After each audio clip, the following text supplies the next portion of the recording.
Thank you so much ji. I am very honoured कि आप लोगों ने हमें आप हमारे पास सेलेक्ट किया, क्योंकि आप ख़ुद एक सबसे ज़्यादा पाकिस्तान का नहीं बल्कि एक इंटरनेशनल ब्रांड बन गए हैं।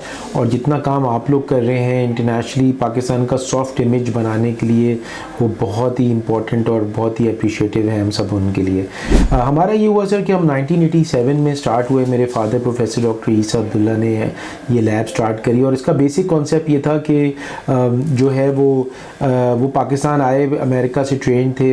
बल्कि आपको इंटरेस्टिंग बात बताऊं कि मेरे फादर ने ड्यूक से पढ़ा, वो फुल ब्राइट स्कॉलर थे। मेरी मदर ईस्ट वेस्ट सेंटर ग्रांटी थी, उन्होंने हार्वर्ड से पीएचडी किया, और फिर मुझे एक मौका मिला यूएस स्टेट स्कॉलरशिप पे हार्वर्ड से पढ़ने का। और आई थिंक ये भी बहुत ही कंट्री टू कंट्री की रिलेशनशिप भी बहुत अच्छी है, और हम यूएस को बड़ा इसमें अप्रिशिएट भी करते हैं। और मेरे फादर सिर्फ पाकिस्तान आए क्योंकि यहाँ पे जरासीमों का बहुत बड़ा चैलेंज था। वो समझते थे कि इन्फेक्शन जो है वो दुनिया का सबसे बड़ा चैलेंज होगा ग्लोबल, और इसी वजह से वो पाकिस्तान आए, क्योंकि वो माइक्रोबायोलॉजिस्ट थे, क्लिनिकल माइक्रोबायोलॉजिस्ट। और पाकिस्तान आए और उन्होंने लैब को पहले इस्टेब्लिश किया, और हम पहली लैब थे पाकिस्तान की जो माइक्रोबायोलॉजी को सबसे ज़्यादा इंपॉर्टेंस देते थे, जरासीमों को। और यकीन माने ऐसा ही हुआ कि ग्लोबल पे कोविड आया, और उसमें भी हमें मौका मिला बड़ा काम करने का कोविड में। और ना सिर्फ कि हमने कोविड में सबसे पहली लैब थी पाकिस्तान की जिसने कोविड टेस्टिंग स्टार्ट करी, बल्कि पहला पाकिस्तान का कोविड सेंटर जो एक्सपो सेंटर कराची में इस्टेब्लिश्ड हुआ, जिसका नाम था field isolation centre Karachi. As usual army सबसे पहले आती है हर चीज़ में, और वो 5 कोरने की लीडरशिप में स्टार्ट हुआ। उसमें जी हमने ईसा लैब, वो is the only lab in Pakistan जिसने पहले दिन से लेके लास्ट तक फ्री डायग्नोस्टिक सर्विसेज जो हैं वो प्रोवाइड करी, और हमने ख़ुद उसको फ़ंड किया। और माशाल्लाह, और एक और चीज़ जो बड़ी अच्छी हुई SIFC ये इसकी मदद से फील्ड आइसोलेशन सेंटर कराची में, वो ये थी कि एक डॉक्टर, एक नर्स, एक पैरामेडिकल स्टाफ, मैं, जितने हमारी लैब के लोग, आर्मी के personal, scout, Saturday welfare group, red crescent, rotary international, सैलानी वेलफेयर, आलमगीर वेलफेयर, जितने लोग उसमें इन्वॉल्व थे सब सर्विसेज दे रहे थे। एक को भी अल्हम्दुलिल्लाह कोविड नहीं हुआ।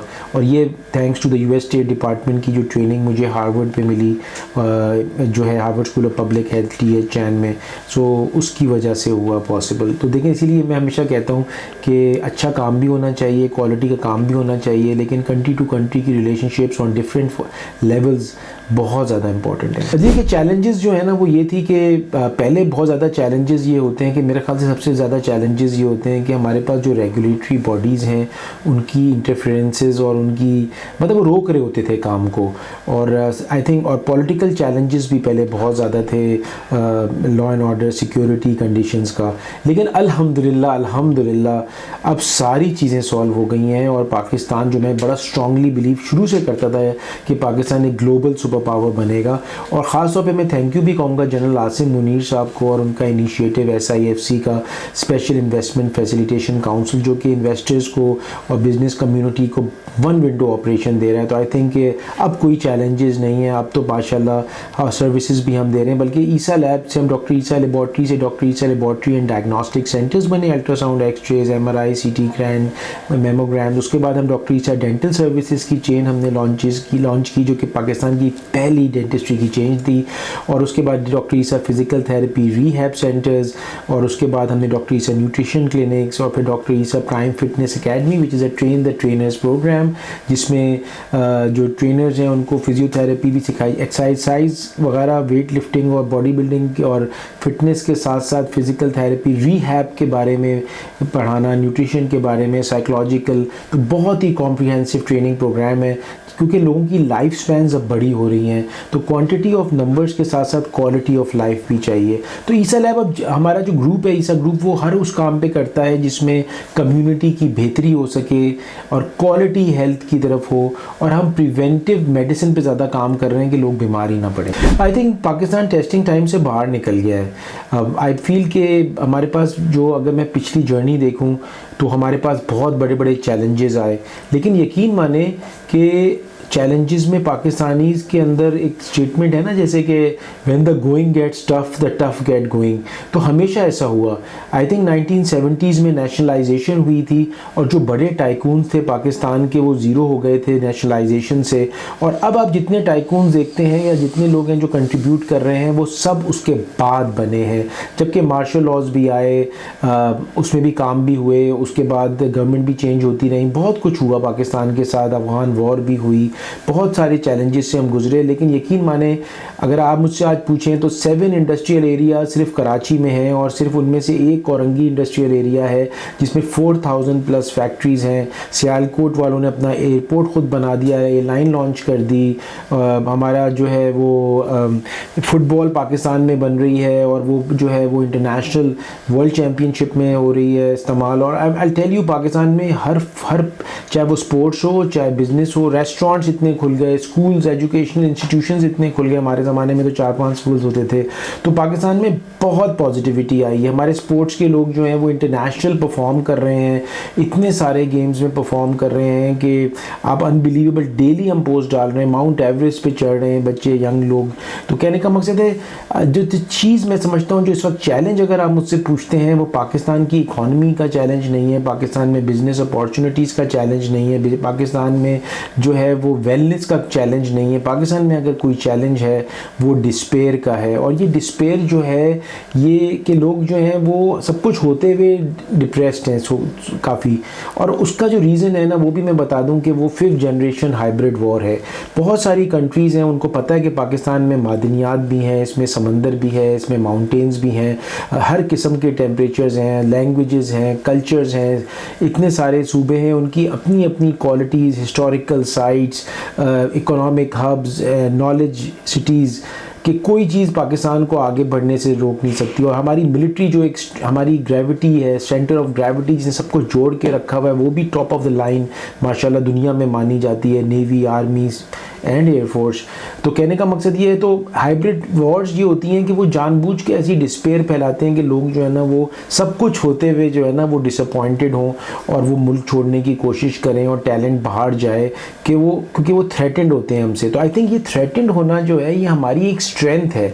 अगर बस ये लोग रियलाइज़ कर लें और आपके थ्रू ये रियलाइज़ कर लें कि you know there is nothing, मतलब आपसे लोग थ्रेटेंड हैं, आप किस बात की परेशानी में हैं। So let's work together to make our country stronger and the strongest. देखिए मुझे हर साल जो है ना 30-40 से ज़्यादा लोकल या इंटरनेशनल, नेशनल, इंटरनेशनल अवार्ड्स मिलते हैं, लेकिन मैं समझता हूँ कि अगर मुझे सबसे बड़ा जो ऑनर ज़िंदगी का मिला है वो मुझे ऑनरी कमांडर की रैंक जो पाकिस्तान नेवी ने दी है और यूनिफॉर्म पहनने की अपॉर्चुनिटी जो मुझे मिली है। मैं समझता हूँ कि हज़ारों मेरे अवार्ड जो है ना वो मांद पड़ गए हैं इस अवार्ड से, और मैं बड़ा ग्रेटफुल हूँ पाकिस्तान नेवी का, पाकिस्तान मिलिट्री का एंड मिनिस्ट्री ऑफ डिफेंस का जिसने मुझे ये अपॉर्चुनिटी दी। और मैं समझता हूँ कि हम लोगों को भी, बल्कि मुझे हमेशा से शौक़ भी था, लेकिन मुझे एहसास भी है, एहसास है कि हमारे जो यंग बच्चे, कैप्टन, लेफ्टिनेंट कितने शहीद होते हैं बॉर्डर्स पे, कि आज हम बैठ के रेस्टोरेंट जाते हैं, पढ़ाई करते हैं, एंजॉय करते हैं, दोस्तों से मिलते हैं, ये उनकी सेक्रीफाइसेस हैं। और यकीन माने अगर मुझे कभी मौका मिला अपने मुल्क की खातिर सेक्रीफाइस देने का तो मैं सबसे आगे खड़ा हूँगा। ये लीडरशिप के क्राइसिस में तो पाकिस्तानी तो बेस्ट है ना, क्योंकि यहाँ पे तो हम कभी क्राइसिस होती हैं, कभी हम अपनी खुद ही को क्राइसिस में डाल देते हैं और आई थिंक उससे बाहर निकल आते हैं। पहली चीज़ ये है कि एक मैसेज मेरा ज़रूर ये है कि कोई भी क्राइसिस जो है ना या कोई भी चैलेंज जो है ना वो परमानेंट नहीं होती। परमानेंट एक ही ज़ात है, वो हमारे अल्लाह ताला की ज़ात है। कोई भी चीज़ ऐसी नहीं होती। तो जब आपको ये एहसास होता है कि आज मुझे एक चैलेंज है, कल वो ख़त्म हो जाएगा, और हम बहुत सारे इस तरह से सफ़र कर चुके हैं। जब चैलेंजेस हम समझते थे जब यंग थे कि ये तो मसला बहुत ही बड़ा है, लेकिन बाद में पता चला आप आज उसको देखते हैं तो मसला बड़ा था ही नहीं। तो कोई भी मसला इतना बड़ा नहीं है। दूसरी चीज़ है कि हमें अपना बिलीफ होना चाहिए, बिलीफ होना चाहिए देन अगेन अपने रिलीजन पे और अपने जो हमें गाइडेंस मिली है कुरान के थ्रू के रिस्क जो है ना वो अल्लाह ताला देता है, किसी हर एक का रिस्क जो है उसने लिखा हुआ है। तो जब आपको ये परेशानी नहीं होती और आप अपने कलमे पे और अपने रिलीजन पे चलते हैं तो फिर तो कोई परेशानी बड़ी रह नहीं जाती। जो क्वालिटीज़ मैं समझता हूँ जो होनी चाहिए वो एक तो टॉलरेंस होनी चाहिए। आपस में टीम बनाने के लिए बहुत इंपॉर्टेंट है कि लीडरशिप की एक टीम होनी बड़ी ज़रूरी है, क्योंकि कहते हैं ना टुगेदर एवरीवन अचीव्स मोर। और टीम बनाने के लिए जो है वो ज़रूरी है कि आप एक दूसरे को अंडरस्टैंड करें, टॉलरेट करें और एक दूसरे की वैल्यू करें बात की भी, चाहे वो यंग हो। और एक और चीज़ जो दूसरी बड़ी इंपॉर्टेंट मैं समझता हूँ वो है इंक्लूसिविटी, डाइवर्सिटी, इक्विटी। अब हमारे पास ईसा लैब में सारी एथनिसिटीज़ काम करती हैं पाकिस्तान की, सारी रिलीजियस माइनॉरिटीज़ भी बल्कि हमारे पास काम करती हैं, हमारे पास डिफरेंटली एबल लोग भी काम करते हैं, और उन सबको हम एक साथ एक गुलदस्ता बन जाता है जिसके साथ हम जा सकते हैं। तीसरी चीज़ जो मैं बहुत ज़रूरी समझता हूँ वो स्मार्ट ऑब्जेक्टिव्स हैं। तो हर चीज़ बड़ी स्पेसिफिक, मेजरेबल होनी चाहिए, टाइम बाउंड होनी चाहिए। टारगेट सेटिंग, गोल सेटिंग बहुत इंपॉर्टेंट है। और आपकी पूरी टीम, आपकी ऑर्गेनाइजेशन की टीम हो या वॉलंटियर्स हो, भले आप, हम लोग तो बहुत सारी एक्टिविटीज़ में इन्वॉल्व होते हैं, तो वो सब के सब उनका कलेक्टिव एक तो विजडम से काम करना है, सब मिल के सोचें और सब जीतें एक साथ, और मेरिट पे, ऑनेस्टी, एथिक्स और डेडिकेशन के साथ। तो आई थिंक कि फिर आपकी रेपुटेशन भी बनती है। अगर आप एक कमिटमेंट के साथ, ऑनेस्टी से काम करते हैं, तो आपकी लॉन्ग टर्म, हमेशा लॉन्ग टर्म विजन के साथ काम करना चाहिए। ऐसा कोई चीज़ नहीं करनी चाहिए जो शॉर्ट टर्म हो और अनएथिकल प्रैक्टिसेस हों। हमेशा एथिक्स को रखते हुए, मोरल वैल्यूज़ को रखते हुए, फिर मैं अपने इस्लाम की बात करूँगा कि हर चीज़ इसमें लिखी हुई है कि कोई भी बिज़नेस करो तो नाप तोल के करो। आई थिंक सब इन चीज़ों को अगर हम फॉलो करें, कोई चीज़ हमें सक्सेस को नहीं रोक सकती। सबसे इंपॉर्टेंट चीज़ तो यह है कि बिल्कुल आपने सही बात कही कि बच्चों के अंदर पहली बात चैलेंज ये आता है कि वो स्किल सेट नहीं होता जो जॉब के लिए चाहिए होता है। तो मैं ये कहूँगा कि वो स्किल सेट जो जॉब के लिए चाहिए है, जो करंट नीड्स है ना, उसके साथ आपको अपडेट करना है। और इसमें मैं गुजारिश करूँगा यूनिवर्सिटी से भी और टीचिंग इंस्टीट्यूट से भी कि प्लीज़ इंडस्ट्री अकेडमिया लिंकेजेस करें। अकेडमिया को ज़रूरी है कि इंडस्ट्री के लोगों को बुलाएं और करिकुलम उनके नीड से डिज़ाइन करें कि जब उनका प्रोडक्ट, एक स्टूडेंट जब बाहर निकलता है तो वो जो है वो मतलब उसका केपेबल हो उन चीज़ों के लिए जो कि उस वक्त करंटली डिमांड है। लेकिन मैं साथ साथ यूथ को भी कहूँगा कि आप लोगों को भी बहुत ज़रूरी है कि आप जो है वो फोकस रहें कि लेटेस्ट डेवलपमेंट क्या है और अपनी स्किल सेट को बढ़ाते चलें। एक ब्रांड बन चुके हैं और हमारा विजन डेफिनेटली यही है कि हम जो है वो ग्लोबल अपनी प्रेजेंस को लेके जाएं।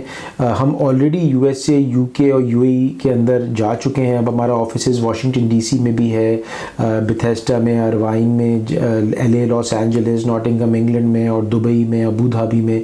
और हम लोग जो है हम चाहते हैं कि ऐसा सिर्फ हम काम ना करें, हम जो भी काम कर रहे हैं कि जॉब अपॉर्चुनिटीज़ के साथ साथ जो हम पाकिस्तान का चाहते हैं कि इंटरनेशनल एक क्वालिटी स्टैंडर्ड्स का एक बेंचमार्क क्रिएट करें कि जो आगे दूसरे लोगों को भी और हमारे कंट्रीमैन को भी एडवांटेज हो सके उसका। और साथ साथ हम जो है जी पूरे हेल्थ सेक्टर के अंदर के अलावा जो है अब अपना मार्क क्रिएट कर रहे हैं, और जैसे मैंने आपको ऑर्गेनाइजेशंस का नाम भी बताया। और हम चाह रहे हैं कि अब हम इसके अलावा जो है हम हम साथ साथ हम रिसर्च में भी आ गए हैं। मेजर इंटरनेशनल फार्मास्यूटिकल कंपनीज़ के साथ एंटीबायोटिक रेजिस्टेंस पे भी काम कर रहे हैं। और हम साथ साथ जो है हम बायो सेफ्टी, बायो सिक्योरिटी के अंदर भी काम कर रहे हैं कि कैसे जरासीमों को फैलने से रोका जाए। बिल्कुल जी, हमारा तो ऑलरेडी ट्रांसफॉर्मेशन हो चुका है। हमारे पास व्हाट्सएप बॉट भी आ चुका है, हमारी ऐप्स भी आ चुकी हैं।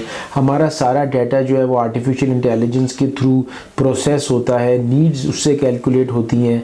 और हम साथ साथ चाह रहे हैं कि हम अपने डाटा को यूटिलाइज कर सकें for better information for the doctors, कि डॉक्टर्स को पता हो कि कौन से जरासीम के लिए सबसे बेहतर एंटीबायोटिक कौन सी है जो इस्तेमाल करनी चाहिए, या ऐसी एंटीबायोटिक जो इतनी एक्सपेंसिव या इतनी ज़्यादा डैमेजिंग ना हो कि दूसरे अच्छे जरासीमों को भी मार दे। डायबिटीज़ की फिर हम प्रिवेलेंस स्टडीज़ उसके थ्रू कर रहे हैं कि कौन से इलाके में क्यों कौन सी बीमारियां फैल रही हैं और उनको कैसे रोकथाम किया जा सकता है। और हम गवर्नमेंट के साथ भी काम कर रहे हैं इस वजह से, और मिलिट्री के साथ भी कर रहे हैं। तो I think we need to, आपको भी बताऊंगा कि ऑर्गेनाइजेशंस को साइलोज में नहीं काम करना चाहिए, अपनी नॉलेज की हमें शेयरिंग करनी चाहिए दूसरी ऑर्गेनाइजेशंस के साथ भी, कि एक विन विन सिचुएशन बन सके। और हम चाहते हैं कि इन द एंड जो लोग हैं, आवाम है पाकिस्तान की, उसको जो है वो फ़ायदा हो सके। देखिए, मेरे जो प्रॉफिट है हमारे हैं हज़रत मोहम्मद सल्लल्लाहु अलैहि वसल्लम ही मेरे इंस्पिरेशन है।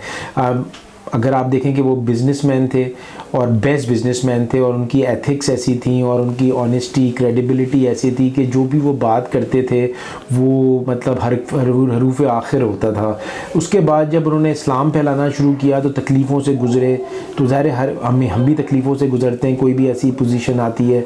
लेकिन साथ साथ आज आप सोचें कि उनके इंतकाल को हुए हुए कितने 100 साल हो गए, 1400 साल हो गए, और आज भी इस्लाम जो है वो दुनिया भर में फैल रहा है। और इस्लाम क्या है जो उन्होंने फैलाया?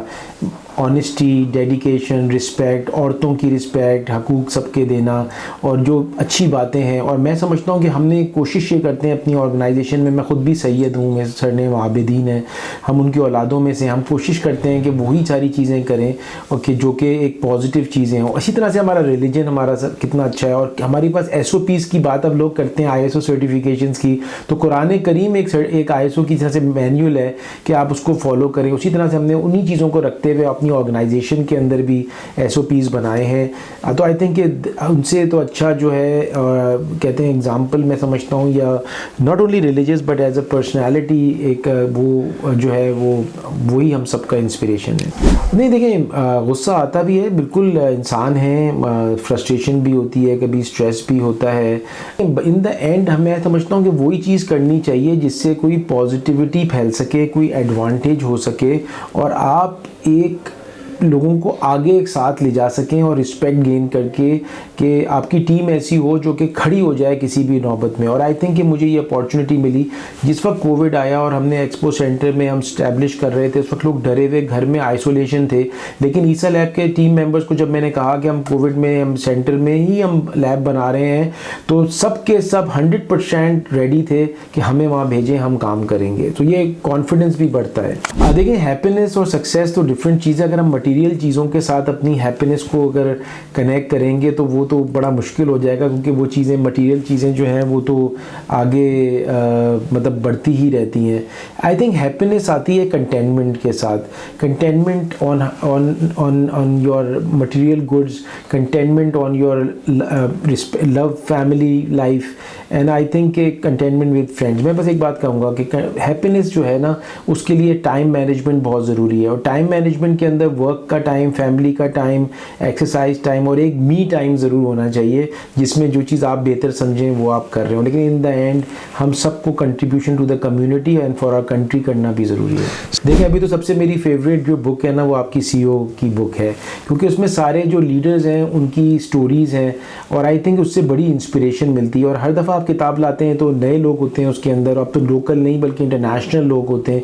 तो I think that's a great learning experience. और आई थिंक कि अगर हमें पहिया ईजाद करने की भी ज़रूरत नहीं, हम दूसरों से इंस्पिरेशन लेके उसको फॉलो कर सकते हैं। तो मेरी फेवरेट बुक जो है कुरान करीम के बाद अगर कोई है तो वो जो है वो CEO बुक जो आप लोगों की है।